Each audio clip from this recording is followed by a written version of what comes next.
Silksong finally came out before GTA 6, and in a time filled with so much fear and uncertainty, it's a huge dopamine rush for most people to finally get this game in our lives. Up until its release, this was the most wishlisted game on Steam, coming in at over 5 million wishlists? What the fuck? We are finally let out of our cage to be able to smell the aroma of the new world that beckons us. A world filled with ruin, but filled with so much hope.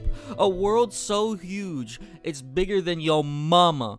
Just at the end of September, I was finally able to beat Silksong, pretty much in a fully blind playthrough, reaching 99% completion on one of my saves and beating the game on another save with only 62%. But I really want to know, was the wait worth it? Well...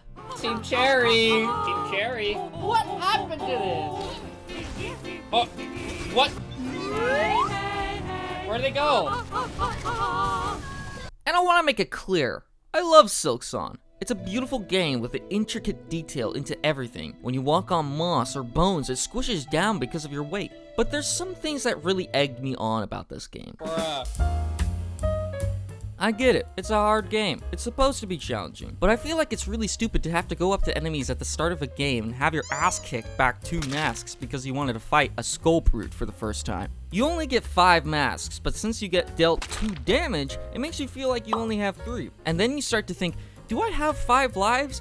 Or am I gaslit into thinking that the game is harder than it actually is? And then you start to think, is my life a lie? Do I live in a simulation? Does life exist? Do I really exist? You might as well have given me 6 masks at the start of the game if you're going to do this, because 5 masks and 6 masks are practically identical at this point. I would have to wait until I got at least 7 masks to truly feel like I was able to tank 1 extra hit. So I feel like they could have made the mask system better. And I'm okay with bosses dealing 2 extra damage.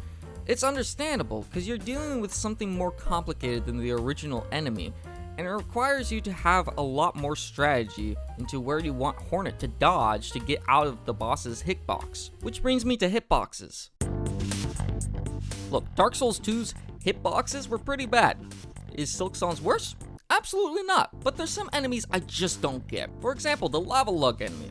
This motherfucker's hitbox is so bullshit. When he explodes after you kill him, it doesn't even have that big of a range compared to his attack for the most part, and his attack is very precise. And so you could just be jumping in the air, and all of a sudden, you just touch a little bit of the outside of the hitbox, and oh, sorry Jack, you got slapped 2 health. And there's nothing you can do about it. L, skill issue. L, cry about it. On the first launch day of the game, I got stuck into a wall because I was running at the speed of sound, going Mach 11, and the game just couldn't keep up. This was fixed in the first patch, but there is still so much more hitbox problems, and I feel like Team Cherry should have really worked on those, especially seeing that the original Hollow Knight had just the right size for every hitbox for every enemy you fight, at least in my opinion. I think the Lace fight is pretty interesting. When Lace blocks your attack and drags it into their sword, I think that's a great hitbox, and it teaches you a different way to dodge than just going the opposite direction of the enemy. And I think that's smart, as it tells the player that you can't just do one thing for every strategy and expect it to work all the time. But when you're in the Lost Lace boss fight, if the tip of the tentacle attack hits ya, then you're back 2 masks, and I feel like that's pure biowater. The Savage Beast Fly is the worst thing man has ever created. It is a pure hellspawn created from the souls of the worst people known to mankind. It is so frustratingly stupid and agonizing that it makes you want to pull all your hair out until you die of baldness. It was a sick practical joke made by Satan to only bring pain to gamers. Oh my god, this game is so gorgeous. The amount of detail Team Cherry put into this game is outstanding. There's no place in this game that feels empty without a cause. There's always something new to explore, something new to see, and just when you've seen it all, something new comes back to surprise you.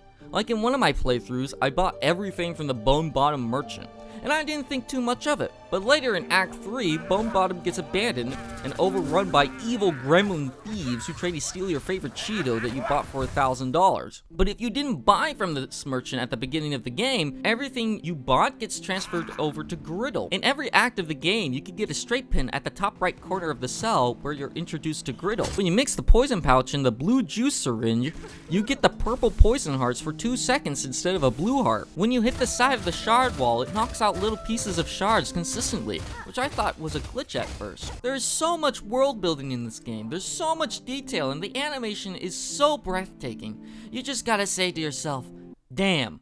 And there's more? I also found the platforming in Silksong to be really enjoyable. It reminded me a lot of Blasphemous and Hollow Knight, and it feels so fun to move around as you're hitting things to gain a boost. My only gripe is how they made the down slash on your first crest to move you strictly diagonal rather than just straight down, though the Reaper crest fixes this and has been my favorite crest ever since. It's obvious, there's so much life and love put into this game despite Hollow being in the title, and to finally answer this question once and for all, despite its flaws, Hollow Knight Silksong does live up to the hype.